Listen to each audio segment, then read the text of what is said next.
Welcome to the Moms That Read podcast. I'm Kaylee. I'm McKenzie. And I'm Katarina. Today we have a special guest with us. He is a newly famous book talker, but he is pretty famous for some other stuff too. So we'll let him introduce himself.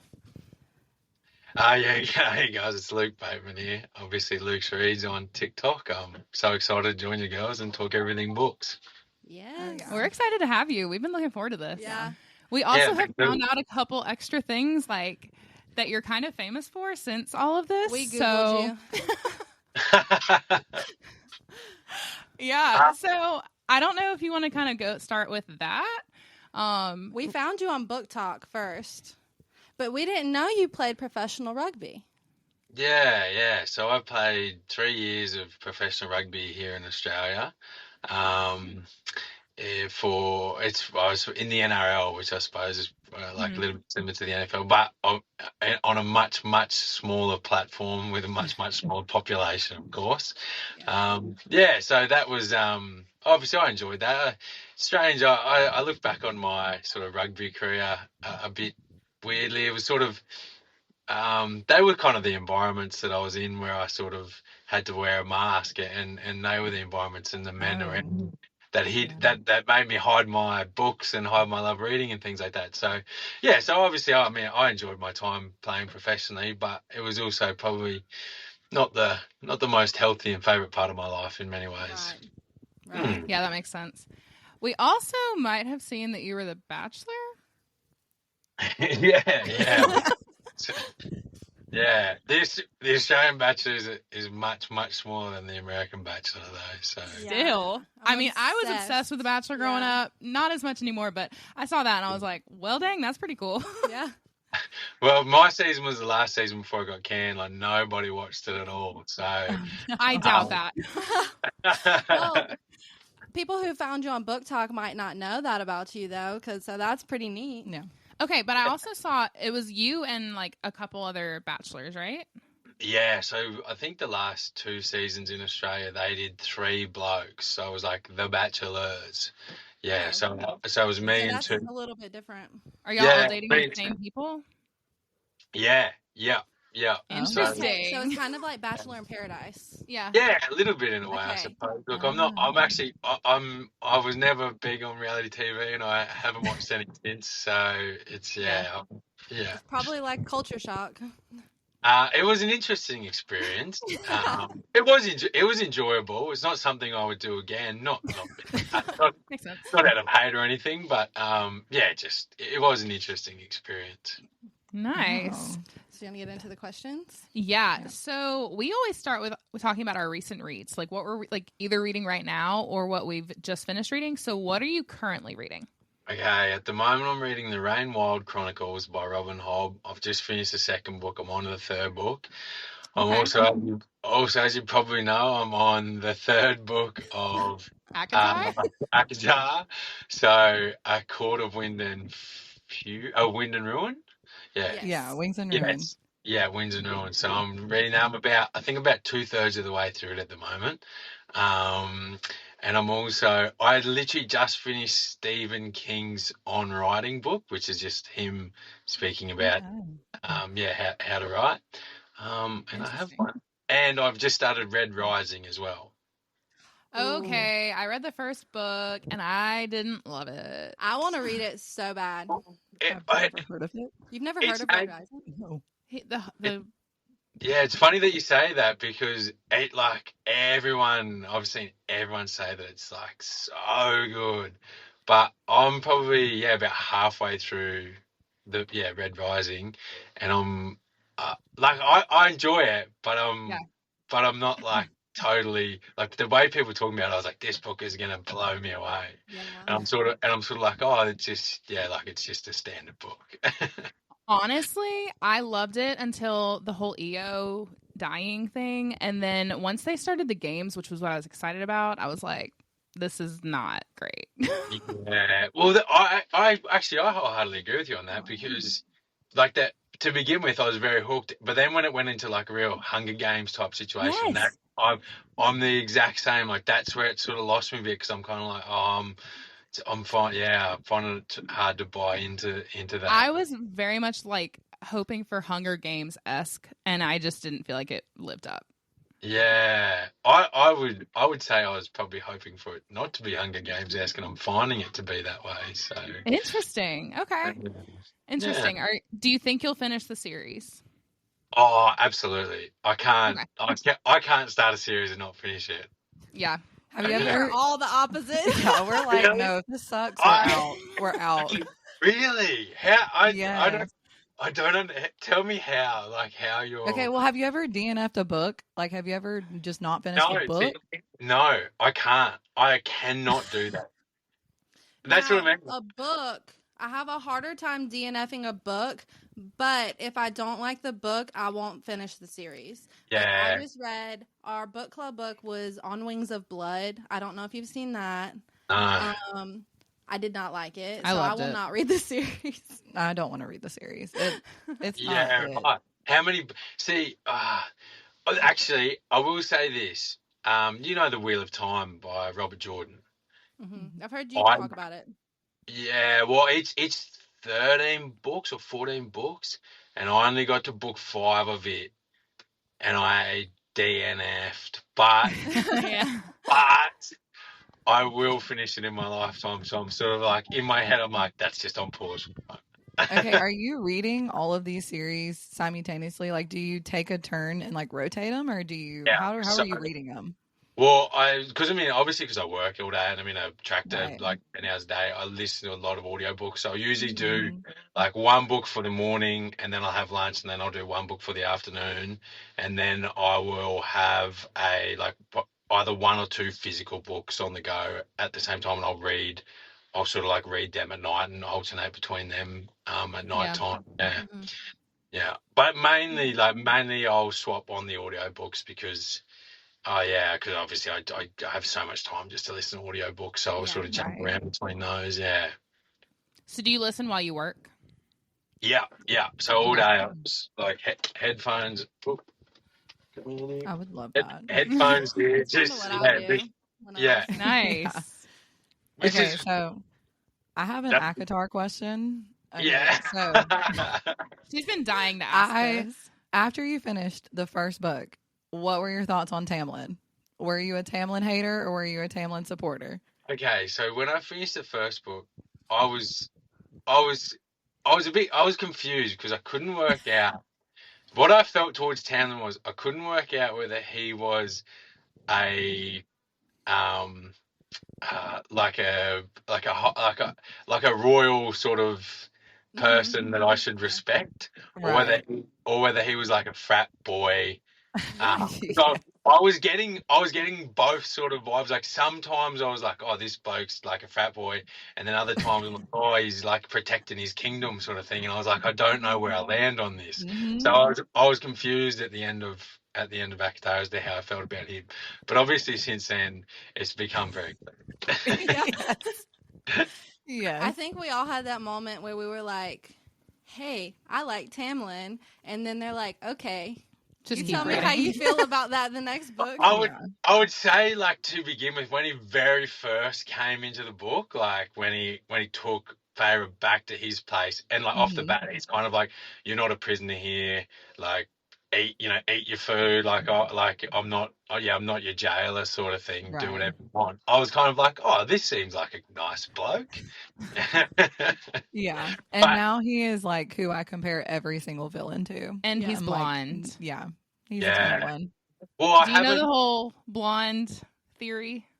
No, what's the blonde theory? If in fantasy books, if a character is blonde, they typically end up bad, except for one. Really? Okay. Okay, blonde is bad, I suppose. That reminds me of like Draco Malfoy in Harry Potter, but I mean he's more exactly. Although, have you read Manacled? No, I haven't. I've never. He is not bad in that one. Oh, okay. It's like a fanfic, but it's like blowing up right now. Oh, yeah, gotcha. Yeah. So you liked Harry Potter? I was about to say, were you a Harry Potter fan?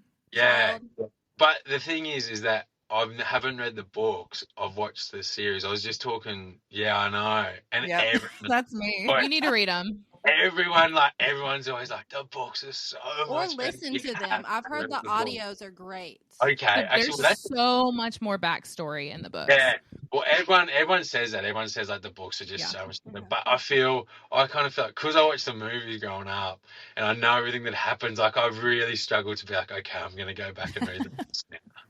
Yeah. Okay, but did you read Twilight? No, I never read Twilight. Good. Yeah.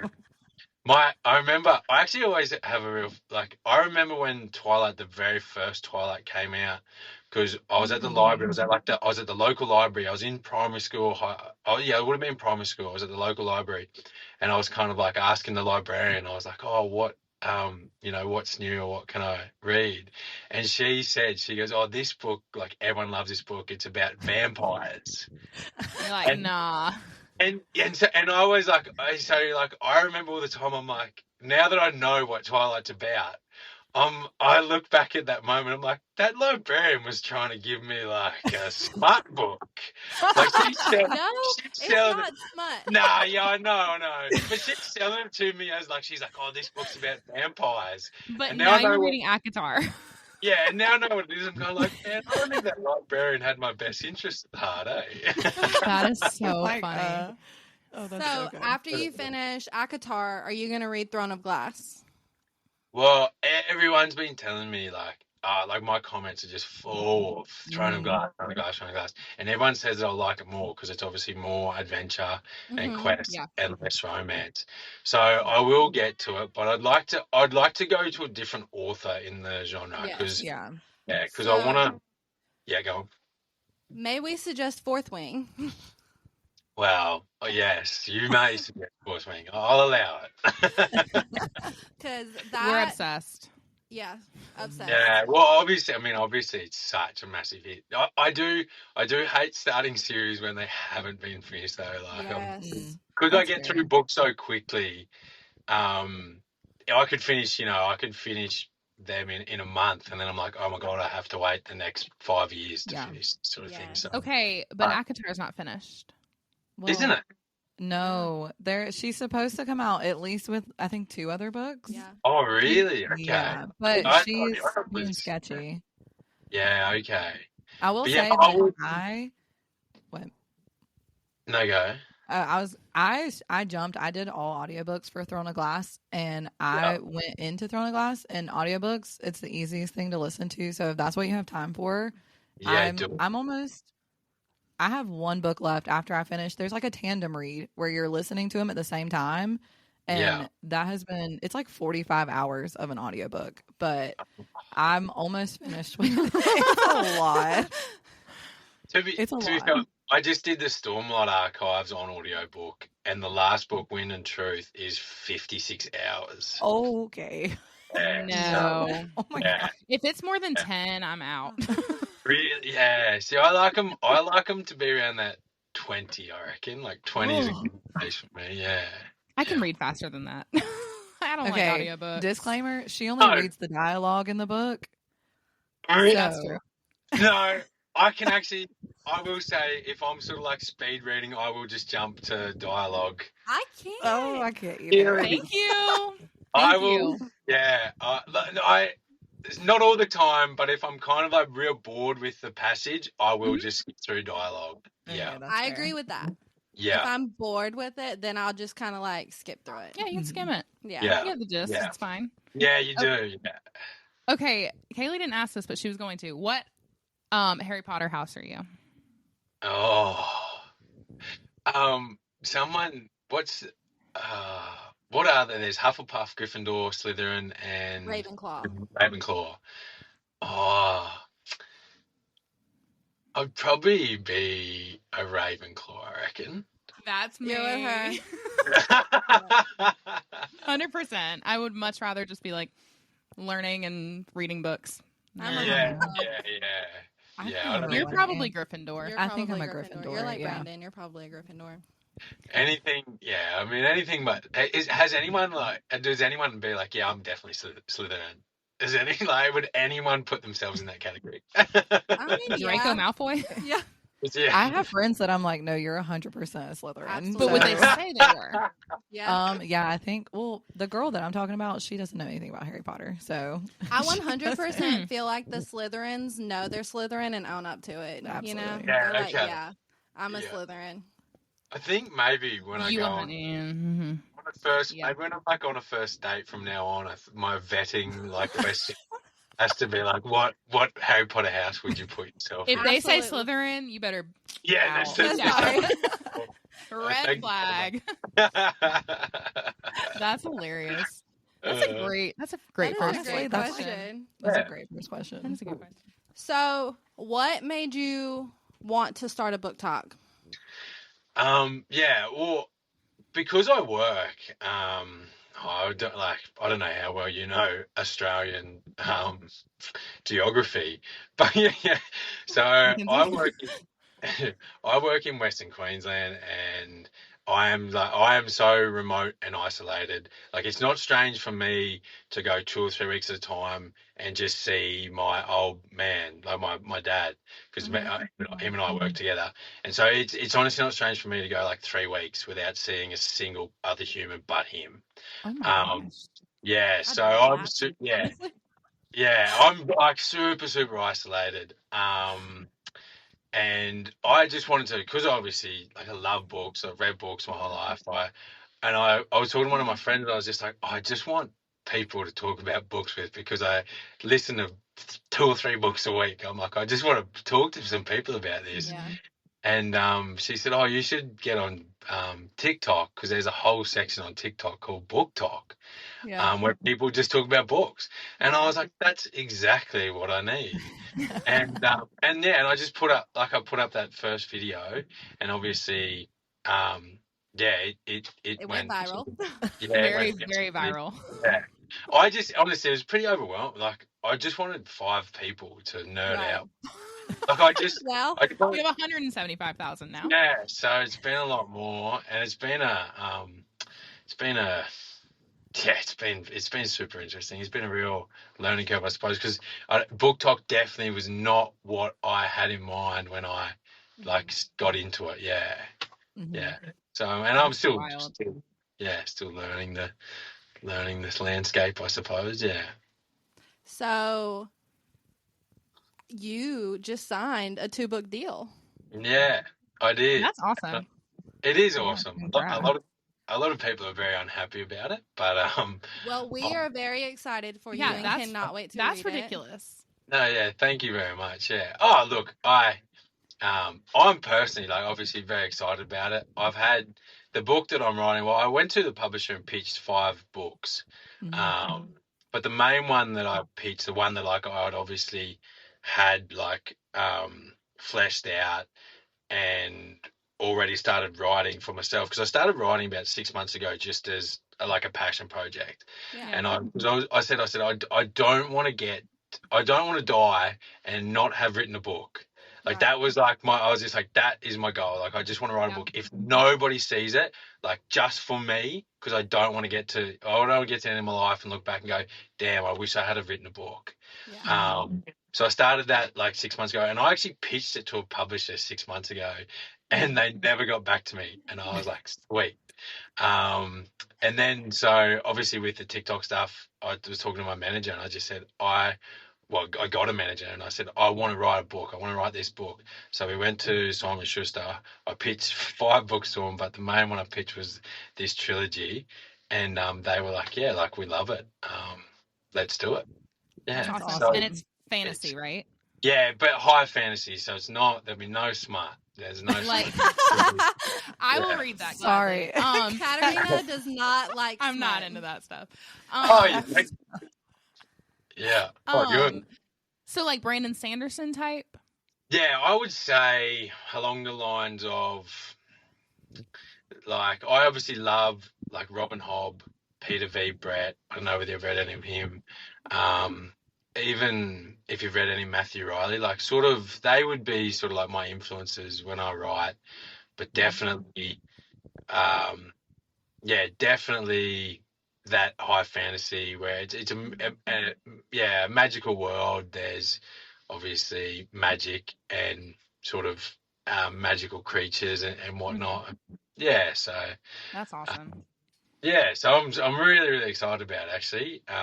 Yeah, I can't wait. I've already started. Like I'm already writing, and it's super easy for me to write because this story has lived with me for 10 years now, and as I've sort of grown and gone through some really hard personal and inner battles in my life, like the story's sort of grown with them, and it's the themes in the book are the themes that I've sort of dealt with in my life. So it's kind of like putting myself on the page. So I know exactly what the story is. I have all the chapter synopsises written out. I have the whole trilogy arc fully done and ready, and now I'm just like putting my words on the page. Wow, that's awesome. We are excited for you, so don't take any of the negative criticism. Were you prepared for all the negative pushback on TikTok? Like, was that something you expected?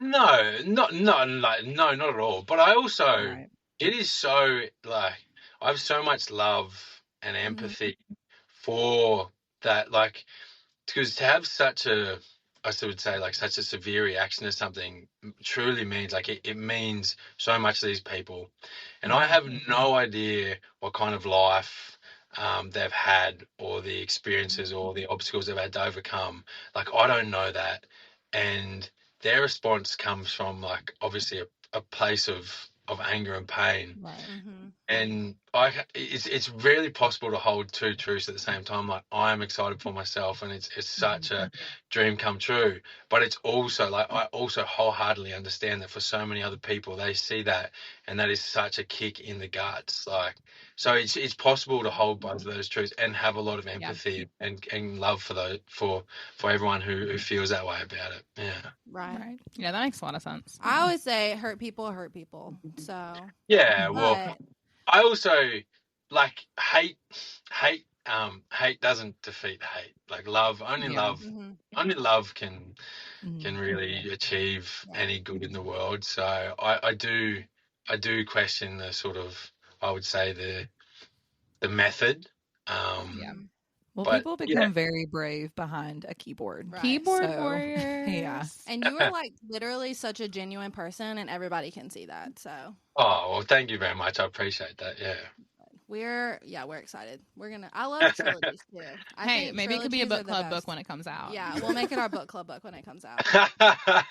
Well, I'm so scared now to like, I want to do it justice and make sure it's a great book for everyone to read, because as I said, it really is, it's very close to my heart. Yeah. The story is really close to my heart, and so those are the best books though. Yeah.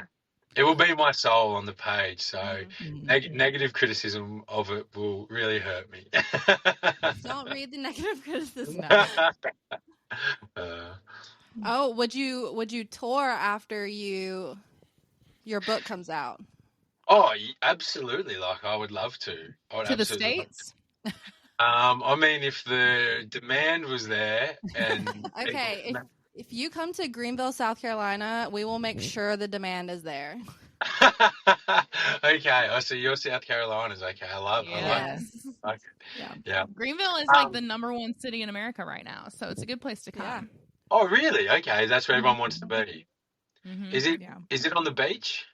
No, we're like 5 hours from the beach. Well, from Charleston. Hey, that's fine with me. I'm not a beach person anyway. We're more in the mountains. Yeah. Okay. Yeah. Oh well, look. Hopefully, let's hope that it's successful enough that I get the opportunity to do that and I can come to Greensville. That would be great. Absolutely. So you may not even have an answer to this because you may not know, but what do you think the timeline on that first book would be? Well, I hope to have it finished and delivered by the end of the year. And, oh my gosh! Okay, I was thinking like 3 or 4 years from now. Oh no! Okay. Oh, he's like no. No way! I've already got well over 10,000 words written, wow. and as I said, like it's truly just I know exactly what the story is. Like I know every single chapter. I have the entire thing mapped out. I've been through it in my head 1,000 times. So now it's just actually, word for word. Yeah. How long? is it going to be? Like page-wise, do you know? I don't know page-wise because I have no idea about publication as such, but I would say between 120 and 150K, I reckon. Oh, words. Yeah. Okay, yeah. Okay. I've got 29 chapters, and I would expect. That's awesome. I would expect most chapters to be anywhere from 4 to 6K. Yeah.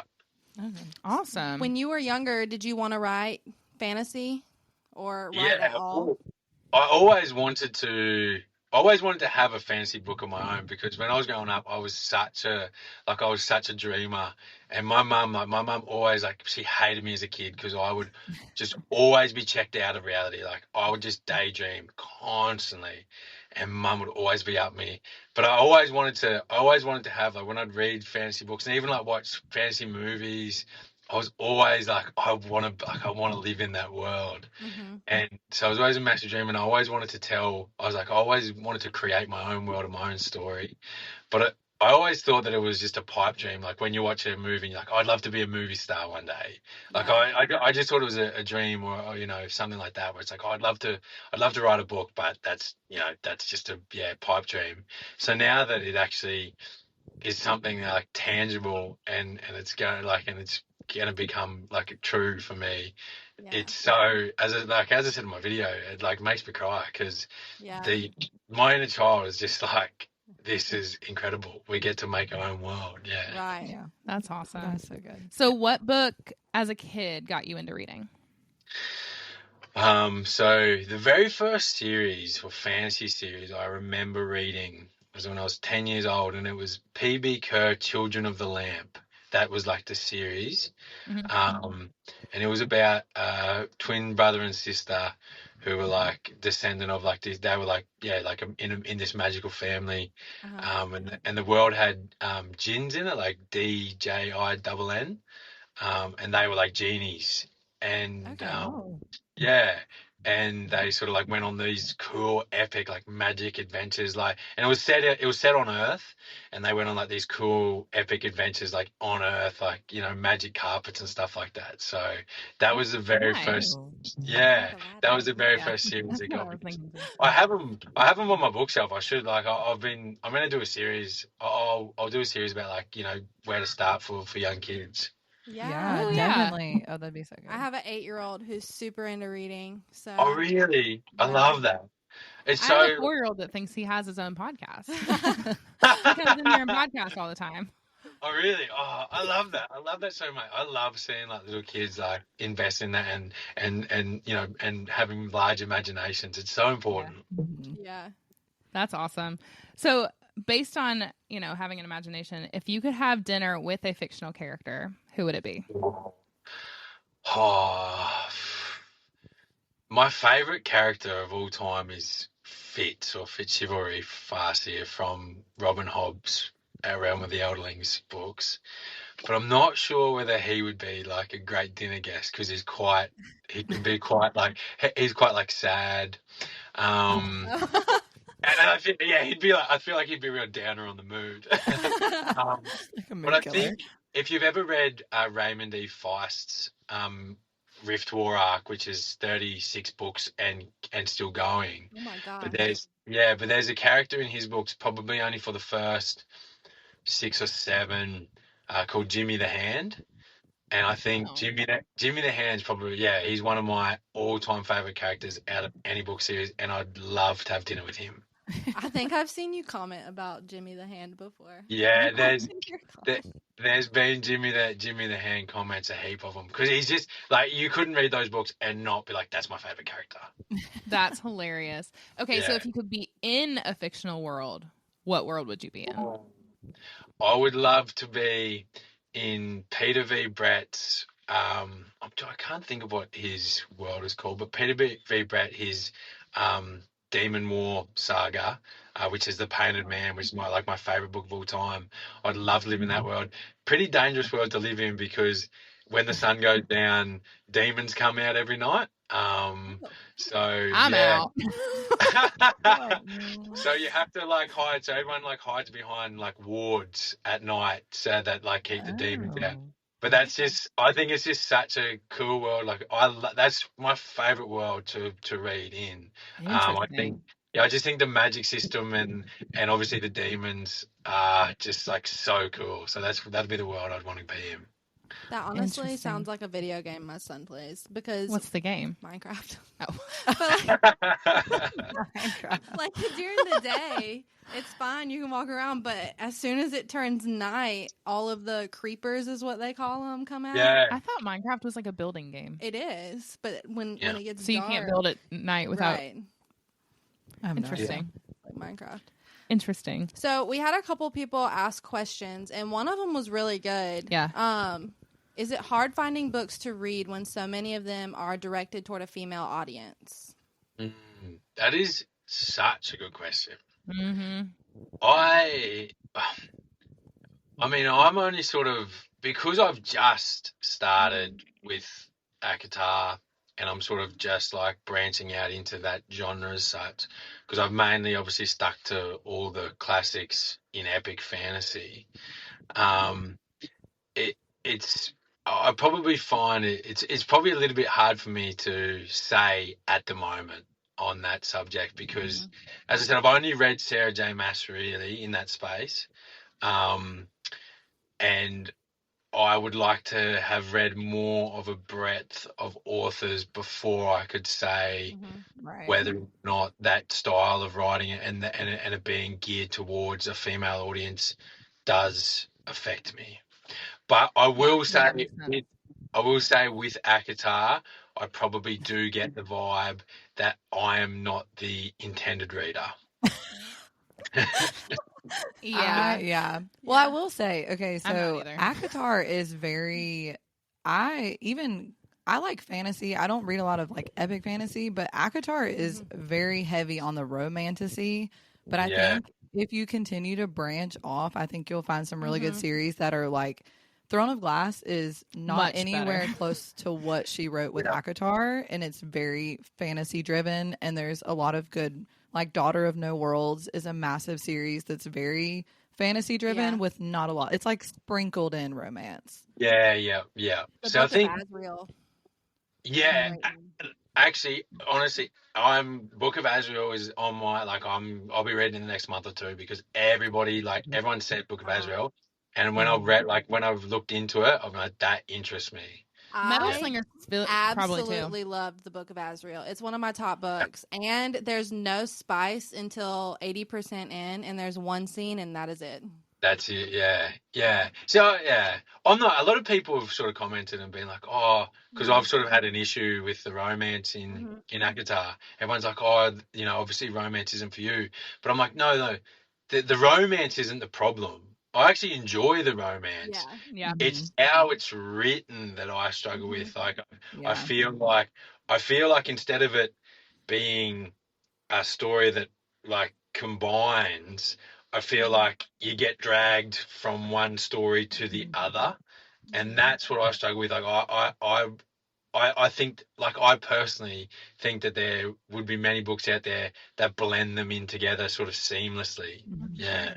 Did you know what you were getting into when you read ACOTAR, or did you just jump in? No, I didn't. Obviously, and I have not finished the series because I didn't like it. Yeah. So I will say the last one, Silver Flames. Do not read that one, please. I'm begging you. Do not read that one. Like ACOTAR, A Court of Mist and Fury, Silver Flames. It's up there on the spice rack. And it's very descriptive. It's very descriptive, and it makes you uncomfortable. If you're listening to the audiobook. Yeah. No, thank you. I do. Yeah. No, fair enough. Go to box. Don't listen to that one. It was wild. So, what is your favorite trope in a book? When you say trope, please elaborate. Like enemies to lovers. Micro genre, I guess. Would that be I would have to say I'm a big coming of age story. I'm a big sort of what's the phrase I'm looking for? Like, I like when they start as sort of, a nobody, and they work their way up, and they, have trials and tribulations and go from sort of strength to strength and like end up finding oneself. Yeah, like finding themselves and developing themselves and becoming stronger. So maybe you would like Red Rising, honestly, because that's what Red Rising is. Well, yeah, it is. I think this thing I struggle with Red Rising is it's super heavy on sci-fi, and I'm not against sci-fi, but it's like really, really sci-fi, and I'm not like, that's not what I sort of am immediately drawn to. Yeah, but the coming of age story or trope is probably my favorite one. Yeah. So when you get to Throne of Glass, you're gonna love it. Yes. Yeah, probably. Yeah. Okay. Yeah. So then, least favorite trope. What like makes you cringe when you read it? I don't know. That's a great question. I'm just trying to think about books that I don't like. I would say, I'd have to say the very obvious ones. Like if I can see, like I would say like obvious romance, when it's like they just like they bring two people together, and you're just like, oh, I can see exactly what's going to happen here. Insta love. Anything that's telegraphed to me, where it's not, where I know before anything happens, you're like, oh, that author has just told me exactly what I can expect in the future. Yeah. Anything that like in that space, I don't really like. I'm just trying to think of like a good example. So when, like, if there's a girl and a boy and they sort of like hate each other, like I suppose the enemies to lover trope. Like as soon as it's thrown in and you see them like fighting, and you're just like, I know exactly what's going to happen here. Yeah. Yeah. No, that makes sense. There needs to be some like element of surprise. Yeah, exactly. Yeah. Yeah. Okay. No, that makes sense. Yeah, that makes sense. Ugh, I get that. Y'all have anything else? No. That was all the questions. Do you have any questions for us? Oh, what do you girls like? What's your favorite books? Fourth Wing. Fourth Wing. Kingdom of Ash, which is the last book in Throne of Glass. Okay. I like anything by Kristen Hanna, but you probably haven't read her. No, I haven't read her. No. Is she romance? Yeah. No. Just romance. Yeah. Like the Nightingale. I think I've got to read some just normal real world romance. To get a feel. Read Colleen Hoover. Read Rebecca Yarros. Really? Okay, well, it's funny because I've just joined like the local book club, and our book for next month is Verity. Oh. Oh, Jesus Christ. I'm quitting this one. There's some like weird things. Really hard to read content in that book. Okay. Right, it's definitely it's not something you can predict, but and it's a good book club book because there's a lot of things you can talk about, but it's hard to read, honestly. Okay. I would say Rebecca Yarros does contemporary romance really well. Yeah.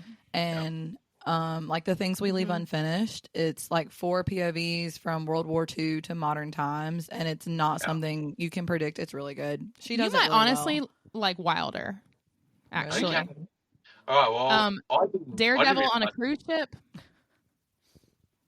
I didn't realize that Rebecca Yarros had written, but had published others before Fourth Wing. Yeah. So I'll have to look into that. She is mainly a contemporary romance writer. We read a book a couple of weeks ago that was published in 2016. Yeah. So she's been around for a while with those kind of books. Yeah. Okay, well, I think that'll be where I start then. Yeah. You won't be disappointed with Fourth Wing. Or any of her books, really. Yeah. Except for Comfort and Joy. No, wait, that's Kristen Hanna. That's Kristen Hanna. Never mind. That was a horrible Everyone said Fourth Wing. So I think maybe I'll have to, once I'm finished that, I'll get into Fourth Wing. Yeah. And I think they just came out with the dramatized audio, right? Oh, yeah. Have you listened to dramatized audio? I have listened to dramatized audio. And I enjoy it, but I don't. Not the smut scenes. So you listen to Akatar Dramatized? Yeah, I listened. Oh. To the first, I listened to the first book of. I listened to A Court of Thorns and Roses on graphic audio. And McKenzie and I were just talking about how uncomfortable those scenes are. It's rough. It's dramatic. Yeah. I can actually get in. I can get into the spice when it's just written, like, or narrated normally. But when they're doing like the growling and all that sort of stuff, I'm like, nah. I'm just The same conversation we just Yes, had. because Akatar has all the weird things in it because they're not humans. And I told you, Yeah. I was like, I'd be driving to work at 7:30 in the morning, and that scene would play, and I'm just like, okay, this is a weird way to start the day, but Yeah. But I've seen Red Rising has graphic audio, so I actually I didn't find that out until after I started the normal audio. So I think for the next book of the Red Rising trilogy, I'll probably do graphic audio for it. I probably would continue if I knew that. Okay, that's cool. Yeah. I didn't know that. There's also a board game. I don't know if you're into board games, but Red Rising is a board game too.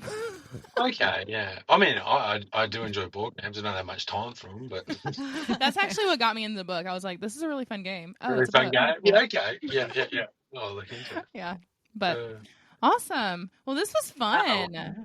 Yeah, thank you so much. It's been such a Yeah. I really, really appreciated this. Yeah, this has been awesome. Yeah, it has Thanks been. for We coming appreciate on it. Maybe after your book's published, we can have you on again to promote the books. I think so. I think that absolutely. I would love that. Love that very much. Awesome. Hopefully, I get to, and Daniel, hopefully, I get to come and meet you all one day. that would be great. Awesome. Yeah. That'd be awesome.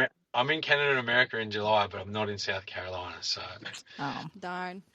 Where in America are you coming? I'm flying into Vancouver. I'm going to the Calgary Stampede, and then going down to like Montana, Spokane, and Seattle, and then to Nashville, and then home. Oh, Nashville. Cool. Nashville, Yeah. That'd be a good time. Not anywhere near here. Nah, no one is. Yeah. Awesome. Well, we'll bring the book tour here. Hey, what's that? Sorry? I said we'll bring the book tour here. Yeah. No, I have to get it done. I look forward to it very much so. Awesome. Well, thanks. Amazing girls. Yeah. You have a great rest of your day. Oh, I definitely will. You too. Yeah. Bye. We'll see ya.